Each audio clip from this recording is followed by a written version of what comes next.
Do you feel empty despite the fact that you do all the things you're supposed to so you don't feel this? Do you feel like there's no reason for you to feel as lonely and lost as you do? Or that everything in your life is just superficial? Psychologists have long since emphasized the importance of having close positive relationships in our life, as well as engaging in fulfilling work activities or hobbies we're passionate about. But if you have people in your life, a meaningful career, and more, and still don't feel happy, it might be because you're covertly avoiding your own life.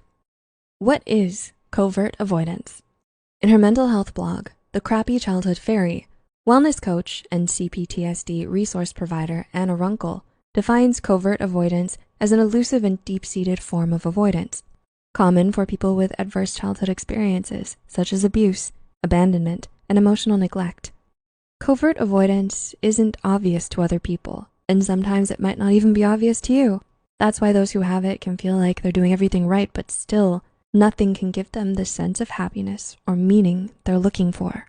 This is because in childhood, they most likely learn to become avoidant to protect themselves emotionally and psychologically. But doing so, Anna Runkle explains, stunts our psycho-emotional development and keeps us frozen as fragile children forever terrified of rejection, judgment, and abandonment. So we grow up and learn to build our lives around these fears, avoiding anything that might trigger them. And that means not forming deep emotional attachments with people, going after our dream jobs, or taking that risk we always wanted to. In other words, it means living our lives from the outside looking in and pretending that we're fine with it. Examples of covert avoidance.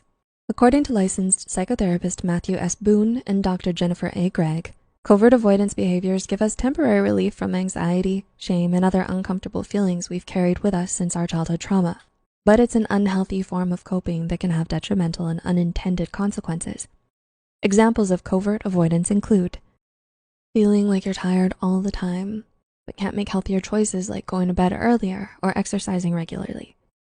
Saying you're too busy to spend time with people and attend to your relationships when really you're just shutting everyone out. Needing to socially withdraw for long periods of time after making an emotional connection with someone. Finding an unhealthy escape from uncomfortable feelings such as substance use, drinking, excessive partying, and other reckless behaviors. Chronic procrastination, even with things you know you'll enjoy, like social gatherings with friends. Always setting long-term goals for yourself without ever celebrating your progress, thinking that once I have this or do that, then I'll be happy. How to overcome covert avoidance. Covert avoidance is really about control, explains Boone and Dr. Gregg. We want to control as much of our lives as possible to avoid any uncomfortable feelings that may arise from emotional attachments, because our childhood trauma has left us fragile. But the more we try to avoid it, the smaller and smaller our lives become. The good news is that once we find healthier ways of satisfying our need for control, the easier it will be to overcome our struggles with avoidance. So how do we accomplish this? Well, according to experts like Boone and Dr. Gregg, a good place to start is getting to know your patterns of avoidance first and then doing something different, making a conscious choice to live life more courageously. Another alternative that Dr. Elizabeth Scott, licensed psychologist, calls active coping, addresses a problem directly as a means to alleviate stress, unlike avoidant coping, which only temporarily relieves it, but it eventually worsens. This can be done through your behaviors, actually doing something about the problem, or your thoughts, reframing your perspective and processing your emotions about it. So the next time you experience something stressful, don't just run away from it. Try to take control. Ask yourself, is this actually a problem? And if so, what can I do about it? Changing your behavior doesn't come quickly or easily, but it will be worth it because you can't keep avoiding your life forever.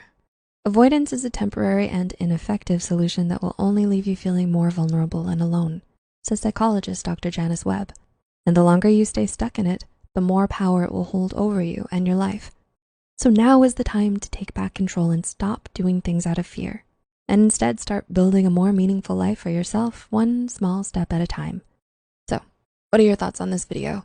Do you relate to any of the things we've talked about here? Let us know in the comments below if you struggle with covert avoidance and what you plan to do about it moving forward. Till next time, Psych2Goers, remember, you matter.